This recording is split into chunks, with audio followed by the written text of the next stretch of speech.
Shalom. Kita kembali lagi dalam program Rema, restorasi melalui Alkitab. Kita sudah ada pada 1 Samuel pasal yang ke-11. Sebelum kita merenungkannya, mari kita berdoa. Terima kasih ya Bapa di surga. Di dalam Yesus Kristus memberikan Roh Kudus yang adalah roh hikmat dan wahyu bagi kami mengenal Tuhan dengan baik dan benar. Membawa kami untuk lebih mendalami ya Tuhan dan mengasihi Tuhan dan firman-Nya. Karya berbicara Tuhan di dalam nama Yesus. Amin. 1 Samuel pasal 11. Saul menyelamatkan Yabes. Maka Nahas orang Amon itu bergerak maju dan berkemah mengepung Yabes Gilead. Lalu berkatalah semua orang Yabes itu kepada Nahas, adakanlah perjanjian dengan kami, maka kami akan takluk kepadamu. Tapi Nahas orang Amon itu berkata kepada mereka, dengan syarat inilah aku akan mengadakan perjanjian dengan kamu, bahwa tiap mata kananmu akan kucungkil. Dengan demikian aku mendatangkan malu kepada segenap orang Israel. Para tua-tua Yabes berkata kepadanya, berilah kelonggaran kepada kami 7 hari lamanya, supaya kami mengirim utusan ke seluruh daerah Israel, dan jika tidak ada seorang pun yang menyelamatkan kami, maka kami akan keluar menyerahkan diri kepadamu. Ketika para utusan itu sampai di Gibea Saul dan menyampaikan hal itu kepada bangsa itu, menangislah bangsa itu dengan suara nyaring. Saul baru saja datang dari padang dengan berjalan di belakang lembunya, dan ia bertanya, ada apa dengan orang-orang itu? Sehingga mereka menangis. Mereka menceritakan kepadanya kabar orang-orang Yabes itu. Ketika Saul mendengar kabar itu, maka berkuasalah roh Allah atas dia dan menyala-nyalalah amarahnya dengan sangat. Diambilnyalah sepasang lembu, dipotong-potongnya, lalu di potongan-potongan itu dikirimkannya ke seluruh daerah Israel dengan perantaraan utusan. Pesannya, siapa yang tidak maju mengikuti Saul dan mengikuti Samuel, lembu-lembunya akan diperlakukan juga demikian.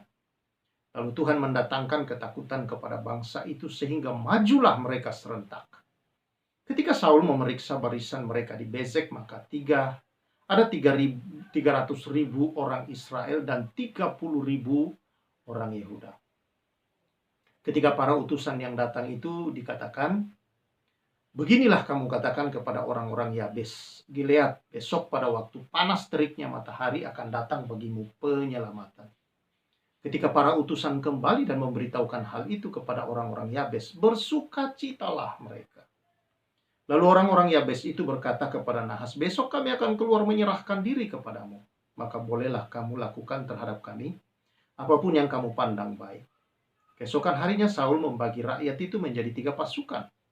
Mereka itu masuk ke tengah-tengah perkemahan musuh pada waktu kawal pagi dan memukul kalah orang-orang Amon sebelum hari panas.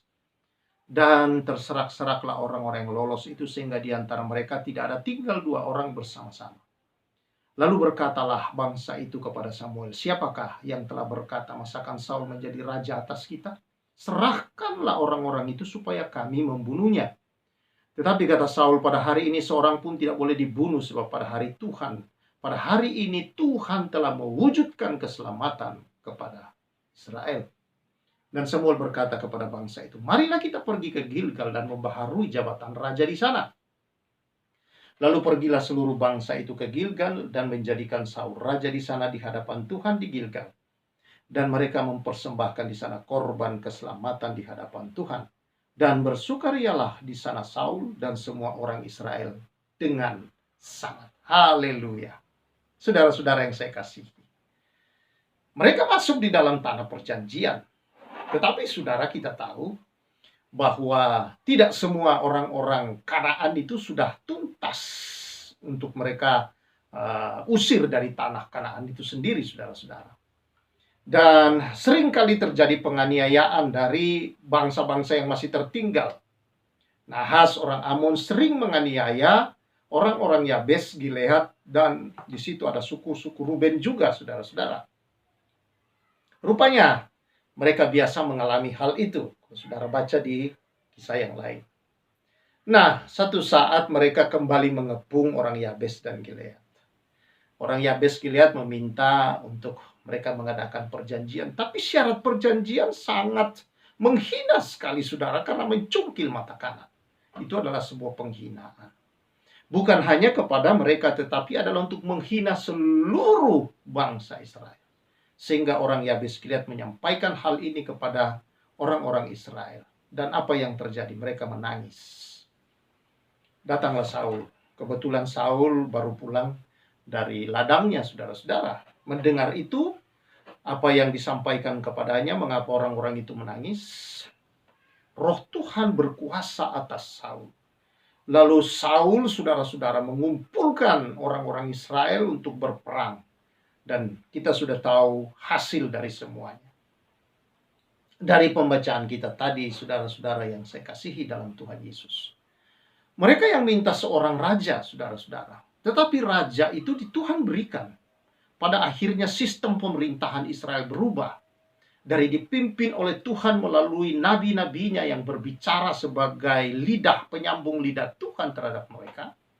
Mereka memilih untuk dipimpin oleh seorang raja, manusia. Dan Tuhan memberikan kepada mereka raja. Tuhan mengangkat seorang raja yang secara fisik, saudara-saudara, raja ini jauh lebih tinggi tubuhnya secara fisik dari semua orang-orang Israel yang ada pada masa itu, sebahu ke atas. Jadi pada waktu dia ditahbiskan, saudara, dia berdiri di tengah orang Israel, dia kelihatan paling tinggi sendiri sebahu. Orang Israel yang paling tinggi daripada Saul itu, yang tertinggi di antara mereka itu hanya segininya Saul, sebahunya. Jadi, saudara, Saul secara fisik layak dianggap menjadi raja, dan Tuhan memilih dia, saudara. Bukan kualifikasi rohani, tapi kualifikasi secara fisik. Ya, nah, saudara-saudara yang saya kasih, Tuhan kemudian memperlengkapi mereka dengan seorang raja. Tetapi saudara, mereka tidak memfungsikan raja di tengah-tengah apa yang sedang mereka hadapi. Mereka minta raja adalah untuk raja ini memimpin mereka menguasai seluruh tanah yang sudah Tuhan berikan. Tetapi ternyata tidak. Bangsa itu masih datang ditindas oleh bangsa-bangsa di sekeliling mereka di tanah Kanaan itu. Nah, pada waktu satu kali terjadilah seperti kisah yang kita baca. Di sini saudara, kita melihat ada waktu Tuhan untuk menunjukkan bahwa ada seorang raja yang mereka sudah pilih, mereka angkat, yang mereka tidak percaya itu. Tetapi Tuhan waktunya mengangkat seseorang.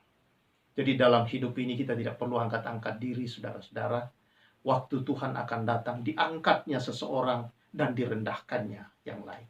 Tuhan mengangkat Saul di depan mereka melalui kemenangan yang Tuhan sendiri berikan di dalam masa peperangan menghadapi bangsa Amon ini, orang-orang Amon yang dipimpin Nahas, saudara-saudara. Nah, itu pelajaran yang bisa kita terima di sana. Hal yang lain, saudara, adalah bahwa Tuhan memberikan raja kepada mereka kemudian untuk memberikan kemenangan secara fisik. Tetapi sebenarnya ada visi atau misi Tuhan yang lebih besar kemudian. Bahwa tongkat kerajaan tidak akan berlalu dari seorang raja yang bernama Daud. Dan sebenarnya mereka dimasukkan dalam sebuah sistem baru, yaitu kerajaan, karena adalah untuk menyatakan kepada umat Israel bahwa seorang raja akan datang ke dalam dunia ini yang betul-betul membawa damai, yang kita kenal dalam hari Natal yang dinubuatkan oleh Yesaya. Raja damai, seorang putra diberikan dan disebut namanya Raja Damai. Seorang raja. Jadi ada kaitan yang visi yang sangat besar, saudara-saudara. Di sini, saudara, Saul hanya menggambarkan tentang Mesias yang akan datang di tengah mereka tidak sanggup untuk melepaskan diri dari segala situasi hidup. Maka seorang raja yang sesungguhnya akan hadir untuk memberi kemerdekaan yang sejati. Bukan secara fisik, tetapi kemerdekaan dari dosa. Karena dosalah sebenarnya sumber dari segala penderitaan itu. Maut, saudara-saudara, dan hukum dosa. Nah, saudara yang saya kasihi di dalam Tuhan Yesus Kristus, inilah yang kita lihat di sana. Bahwa sering kali saya katakan, kita membaca perjanjian lama, kita menyingkapkan Kristus, Mesias di dalamnya, saudara-saudara. bahwa sepanjang kitab-kitab yang ada, sejak manusia jatuh dalam dosa, Allah terus berbicara kepada umat Israel tentang Mesias yang akan datang. Ya, walaupun kemudian saudara-saudara bahwa kita lihat Saul, saudara-saudara, adalah gagal di akhirnya, tetapi di sini tetap dia sedang menunjukkan dan menggambarkan kepada kita, saudara-saudara, bahwa dia diangkat sebagai seorang raja penyelamat fisik, tetapi membangkitkan atau menanamkan sesuatu di dalam diri daripada alam bawah sadar daripada orang-orang Israel. Kemudian, saudara, bahwa seorang raja akan hadir di tengah mereka yang membawa damai yang sesungguhnya. Nah, dialah Raja Damai yang dinubuatkan oleh Yesaya. Raja Damai. Seorang putra diberikan kepada kita. Seorang anak telah lahir bagi kita. Putra diberikan. Namanya disebut Raja Damai. Yesaya pasal 9, saudara-saudara. Luar biasa, bukan?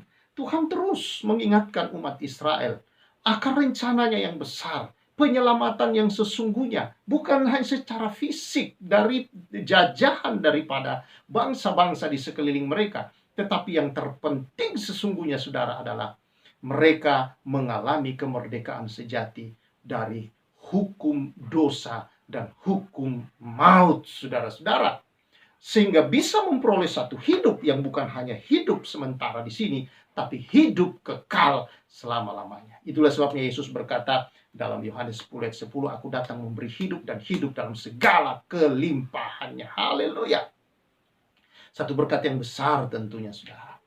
Hal yang lain, saudara, yang bisa kita pelajari di sini, bahwa walaupun mereka memiliki seorang raja di tengah-tengah mereka, ternyata raja ini belum bisa berbuat apa-apa sebelum Allah bertindak.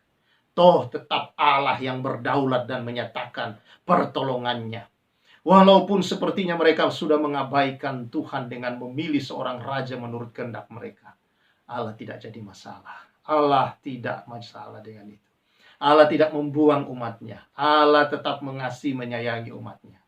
Dia kirim Roh Kudus ke dalam diri Saul, menggerakkan Saul, saudara-saudara, dengan penuh kuasa dan keberanian wibawa Roh Kudus, memimpin bangsa itu untuk mengalami kemenangan atas hidup, atas bangsa atau musuh-musuh mereka. Dan kita pelajari di sini, saudara. Kita bersyukur bahwa memang hidup orang percaya seperti dalam sebuah peperangan. Ada masa-masa di mana kita mengalami tekanan, intimidasi, ketakutan, kekhawatiran, saudara-saudara. Ada masa-masa di mana banyak hal datang menindih kehidupan ini, memerangi kita, untuk kadangkala itu bisa membuat orang, saudara-saudara, merasa putus asa, takut, khawatir, cemas, galau, stres, saudara-saudara, sebagainya. Bete orang bilang zaman sekarang ini. Dan ya apalah namanya semua, segala kecemasan CS itu, saudara-saudara. Dan kawan-kawannya itu. Apapun itu, saudara. Itulah yang hari-hari banyak menghantui orang. Karena situasi dunia. Karena memang dunia yang ada, yang kita tempati ini, saudara, adalah dunia yang telah jatuh. Fallen earth adalah dunia yang telah jatuh. Jatuh dalam dosa. Dikuasai dosa. Dan dosa akibatnya mengerikan. Maut.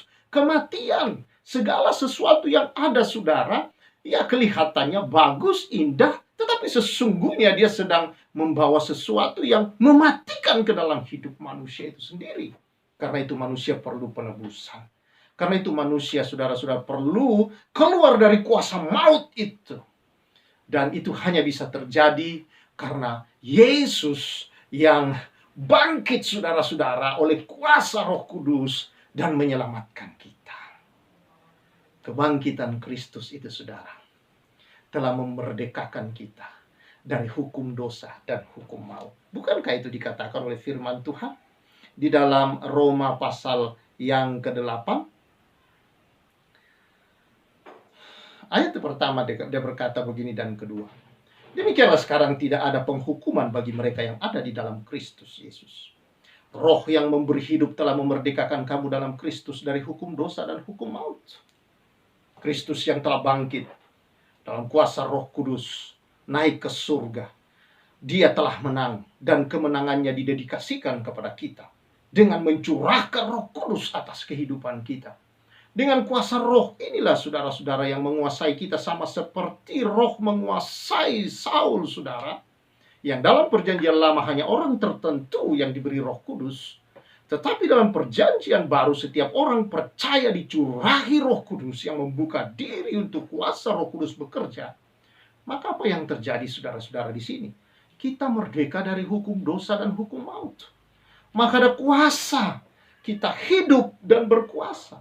Dalam Roma 5 dikatakan memang oleh satu orang semua manusia jatuh dalam dosa. Tetapi oleh lebih benar lagi karena satu orang, maka setiap orang, saudara-saudara, menjadi benar dan hidup dan berkuasa. Wow, karena Kristus kita hidup dan benar, dibenarkan, hidup dan penuh Roh Kudus dan berkuasa.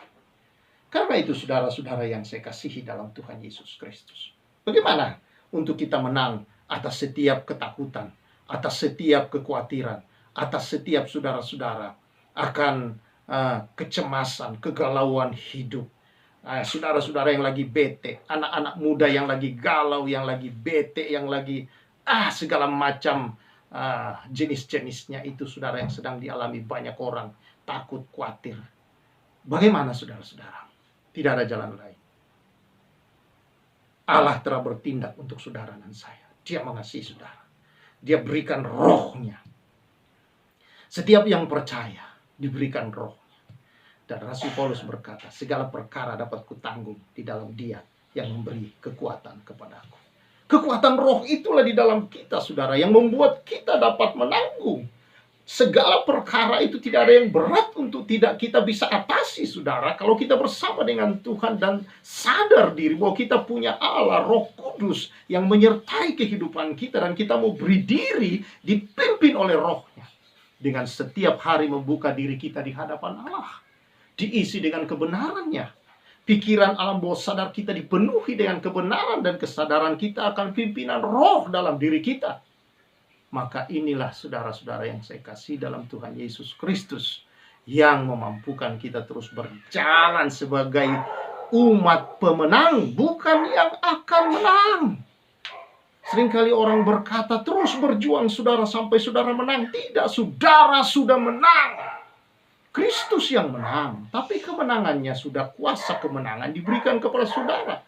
Yang saudara harus lakukan adalah bagaimana saudara memproklamasikan kemenanganmu itu atas setiap persoalan itu, dengan menghadapinya dalam iman, kebenaran, dan saudara-saudara dengan perkataan yang benar, pikiran yang benar, tindakan yang benar dalam keseharianmu. Inilah saudara kuasa dari Injil kasih karunia itu untuk mengalahkan setiap persoalan itu. Kalau Taurat memang saudara-saudara dia akan berkata, kamu akan. Tetapi Injil kasih karunia karena kebangkitan Kristus dari antara orang mati, maka kamu sudah. Kematian Yesus adalah kematian saudara. Kebangkitan Yesus adalah kebangkitan saudara. Kemenangan Yesus adalah kemenangan saudara. Karena itu hari-harimu, kalau engkau terus sadar akan kebenaran Kristus dalam dirimu, bahwa saudara berada di sini sebagai kebenaran Kristus, proklamasikan kepada dunia, kepada setiap persoalan, bahwa tidak ada persoalan yang tidak bisa kita selesaikan bersama dengan kuasa Roh Kudus, dengan hikmat, dengan kebenaran firman, iman yang telah Tuhan karuniakan dalam setiap kita. Karena itu, ingat sepanjang tahun-tahun ini saudara, kita berada dalam restorasi ilahi.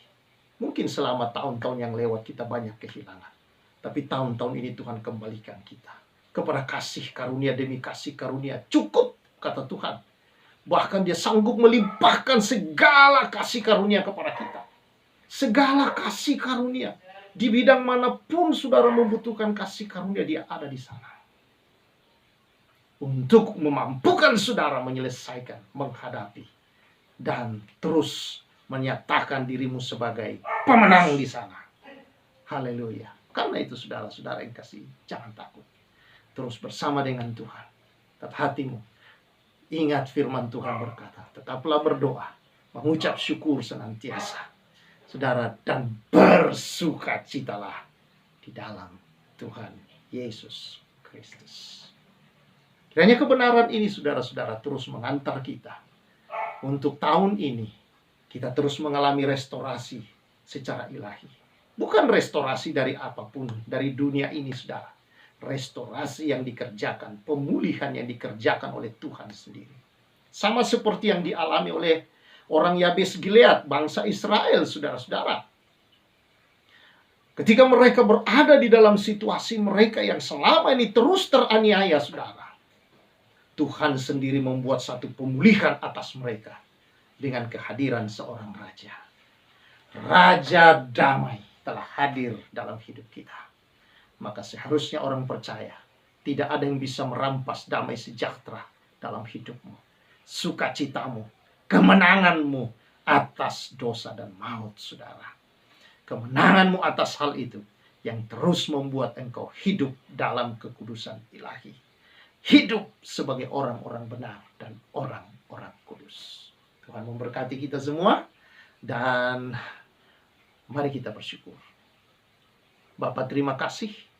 Kebenaran-Mu selalu membawa kami lebih lagi, Tuhan, dalam pengenalan akan Engkau. Dan lebih lagi tahu bahwa kami dikasihi, kami disayangi, kami dilindungi, dipelihara, disertai, diberkati oleh Tuhan dalam segala kelimpahannya. Dan kami senantiasa memiliki kemenangan ilahi. Biarlah Tuhan di sepanjang tahun ini restorasi ilahi terjadi di setiap bidang-bidang kehidupan kami. Dalam nama Yesus, amin.